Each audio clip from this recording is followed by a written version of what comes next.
اعوذ باللہ من الشیطان الرجیم بسم اللہ الرحمن الرحیم۔ عزیز طلباء، السلام علیکم ورحمۃ اللہ وبرکاتہ۔ آج ہم D A E third year کی اسلامیات کا لیکچر نمبر 5 کا تیسرا حصہ شروع کرنے جا رہے ہیں، جس میں ہم سورہ فاتحہ کی آیت نمبر 4 کے پہلے حصے کی ترجمہ اور تشریح سمجھ رہے تھے۔ ایاک نعبد، ہم تیری ہی عبادت کرتے ہیں۔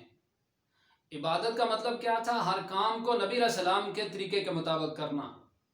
تو اس کے تحت ہم سیکھ رہے تھے کہ ہم جو 24 گھنٹے کے کام کر رہے ہوتے ہیں ان کو سنت کیسے بنانا ہے، سنت سمجھ کے کیسے کرنا ہے۔ تو اس کے تحت ہم نے سونے کے اعمال سیکھے تھے، پھر سو کے جب بیدار ہوتا ہے تو بیدار ہونے کے بعد اس کو جب پانی کی پیاس لگی تو اب پانی پینے کی 6 سنتیں پچھلے لیکچر میں آخر میں رہ گئی تھیں، وہاں سے ہم سٹارٹ کرتے ہیں۔ پانی پینے کے 6 سنت اعمال یوں ہیں: 4 پینے سے پہلے کے، 1 پینے کے دوران اور 1 آخر میں، یہ کل 6 بن گئے۔ پینے سے پہلے کے 4 کیسے؟ دائیں ہاتھ میں پانی ڈال کے دائیں ہاتھ میں پکڑنا گلاس کو، پھر بیٹھنا، پھر اس کے اندر دیکھنا، پھر بسم اللہ پڑھنی۔ یہ 4 سٹارٹس پانی سٹارٹ کرنے سے پہلے کے ہو گئے۔ دائیں ہاتھ میں پکڑا، بیٹھا، دیکھا، بسم اللہ پڑھی، پھر اس کے بعد 3 سانسوں میں پینا، یہ 5ویں سنت ہو گئی۔ 3 سانسوں میں کیسے؟ پہلے سانس میں 1-2 گھونٹ لے کر، کوئی ڈکار وغیرہ ہے تو ایک طرف سانس لے لینا، ڈکار لے لینا، پانی کے اندر نہیں۔ پھر دوسرے میں پھر 1-2 گھونٹ لے کر پھر ایک طرف ڈکار وغیرہ سانس لے لینا، پھر تیسرے سانس میں جی بھر کے پینا۔ یہ 3 سانسوں میں پینے کی 5ویں سنت ہوئی۔ 6ٹھی سنت جو آخر میں الحمدللہ کہنا، کہ اللہ پاک نے بہت بڑی نعمت دی جس کو میں نے استعمال کیا۔ یہ پانی پینے کی 6 سنتیں ہو گئی۔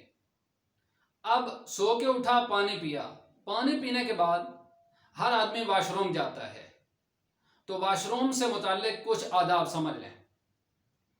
جو ہی واش روم میں جائے گا تو مسجد کے اپوزٹ داخل ہونا ہے۔ مسجد میں دایاں پاؤں رکھتے ہیں، واش روم میں بایاں۔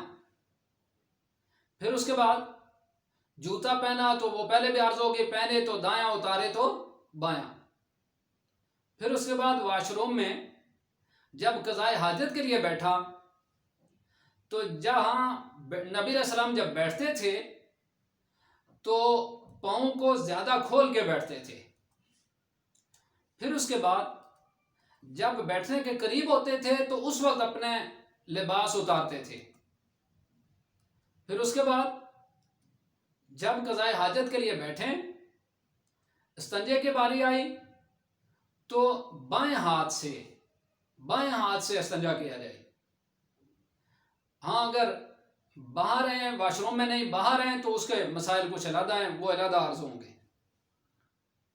اب استنجا ایسی جگہ کیا جائے جہاں غسل نہیں کیا جاتا، اور قبلہ رخ نہ بیٹھیں، کیونکہ ایک جگہ لکھا ہوا ہے کہ آدمی جب قبلہ رخ مڑ کے تھوک بھی دیتا ہے تو قیامت والے دن وہ تھوک اس کے چہرے کے اوپر مل دی جائے گی۔ چاہے جائے کہ پیشاب قبلہ کی طرف مڑ کے کر دیں، نہ پیٹھ ہو نہ منہ ہو قبلہ کی طرف، یعنی قبلہ رخ نہ پیٹھ ہو نہ اس کا منہ ہو۔ پھر پیشاب کے چھینٹوں سے بھی بچا جائے۔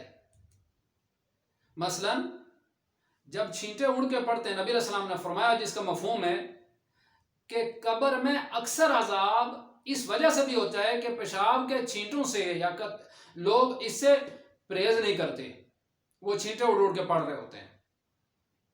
پھر استنجا ایسی جگہ نہ کیا جائے جہاں غسل آدمی کرتا ہے، کیونکہ اکثر جو وساوس پیدا ہوتے ہیں وہ اس وجہ سے پیدا ہوتے ہیں، برے خیالات، کہ ہم استنجا ایسی جگہ کر جاتے ہیں جہاں غسل کرنا ہوتا ہے۔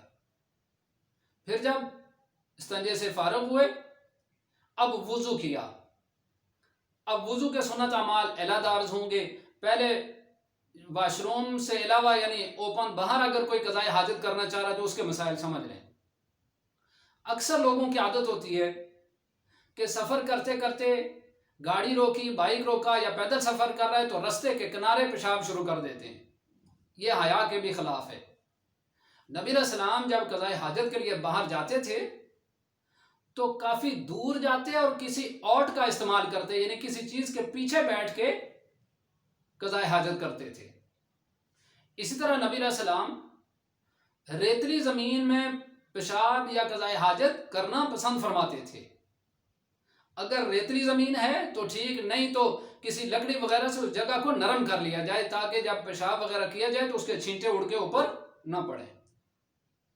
اسی طرح ڈیلے کا استعمال بھی، اگر ڈیلے کا استعمال ایسا ہو گیا کہ جس سے جو ناپاکی ہے پکی پرماننٹ ختم ہو گئی تو بے شک پانی کا استعمال نہ کیا جائے، لیکن اگر پانی کا استعمال کرے گا تو یہ زیادہ پسندیدہ چیز ہے، کیونکہ صحابہ ڈیلے کے بعد پانی بھی استعمال کرتے، تو اس بات کو اللہ پاک نے بڑا پسند فرمایا اور اس کی تعریف فرمائی کہ یہ جو مسجد قباء کے اندر لوگ موجود ہیں، فیہ رجال یحبون ان یتطہروا، کہ اس کے اندر جو لوگ موجود ہیں وہ طہارت کو بڑا پسند فرماتے ہیں۔ یہ اللہ نے بڑی ان کی تعریف فرمائی، اس وجہ سے تعریف فرمائی۔ یہ قضائے حاجت کے کچھ مسائل ہو گئے۔ اسی طرح جب پیشاب کے لیے باہر جا رہا ہے تو کسی ایسی جگہ پیشاب نہ کرے جہاں کسی چیز کا سوراخ یا چیونٹیوں کا بل وغیرہ ہے، کیونکہ یہ ان کا گھر ہے۔ اب قضائے حاجت کے بعد اس نے وضو سٹارٹ کیا۔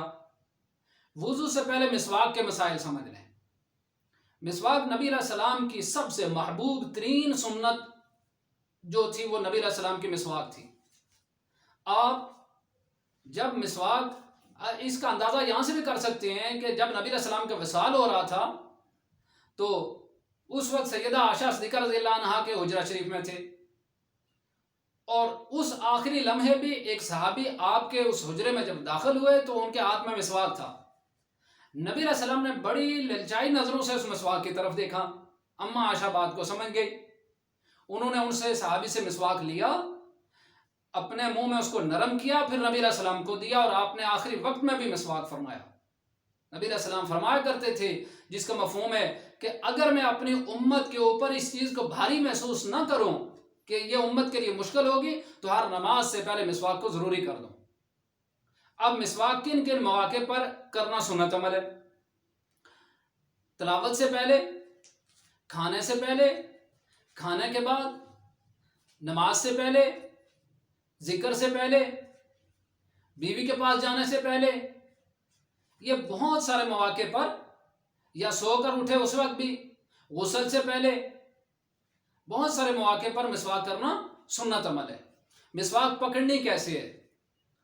جیسے آپ یوں سمجھ لیں کہ یہ مسواک ہوئی، چھوٹی انگلی کے اوپر اور انگوٹھا اور چھوٹی انگلی اس کے نیچے ہو، اور 3 انگلیاں اس کے اوپر، دانتوں کو طولن لمبائی میں، زبان کو عرضن۔ میڈیکل سائنس نے آج پتہ نہیں زبان کی بات کی یا نہیں، لیکن 1400 سال پہلے نبی علیہ السلام نے اس بات کو بتا دیا کہ زبان کا بھی مسواک کیا جائے، کیوں؟ اس سے بلغم کی بیماری نہیں ہوتی۔ تو دانتوں کو طولن، زبان کو عرضن، یہ مسواک کے کرنے کا طریقہ ہو گیا۔ اور پکڑنے کا طریقہ کہ چھوٹی انگلی نیچے، انگوٹھا نیچے، باقی 3 انگلیاں اوپر۔ تو وضو سے پہلے مسواک جو کئی گنا اس کے ثواب میں اضافہ کر دیتا ہے۔ اور جب بندہ نماز کے دوران مسواک کی حالت میں تلاوت کر رہا ہوتا ہے تو فرشتے اپنا منہ اس کے منہ پر لگا کے کہتے ہیں تلاوت کر، تلاوت کر، اس لیے کہ تو اچھا ہے اور تیرے لیے اچھا ہی ہے۔ یہ ہم نے مسواک کے سنت اعمال سیکھے۔ اس کے اگلے لیکچر میں ہم کھانے پینے کے آداب اور یہ چیزیں سیکھیں گے۔ اللہ سمجھ اور عمل کی توفیق نصیب فرمائے۔